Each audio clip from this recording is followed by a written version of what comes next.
Je m'appelle Arla.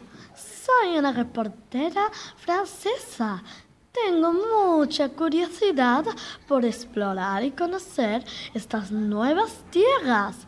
¿Qué me pueden contar sobre ellas?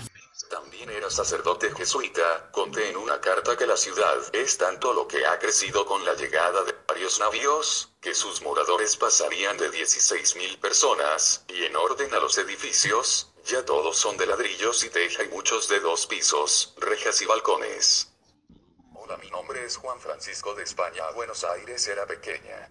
Pero ahora, con la libertad de comercio y la frecuente navegación de sus navíos, los de guerra y correos, la migración es numerosa. El oro y la plata de las Indias traen a la gente. Si alguno quiere convencer por sí mismo de la verdad de los cambios en esta ciudad, que eche la vista al casco de la misma y notará que son nuevas, recientes, las primeras casas.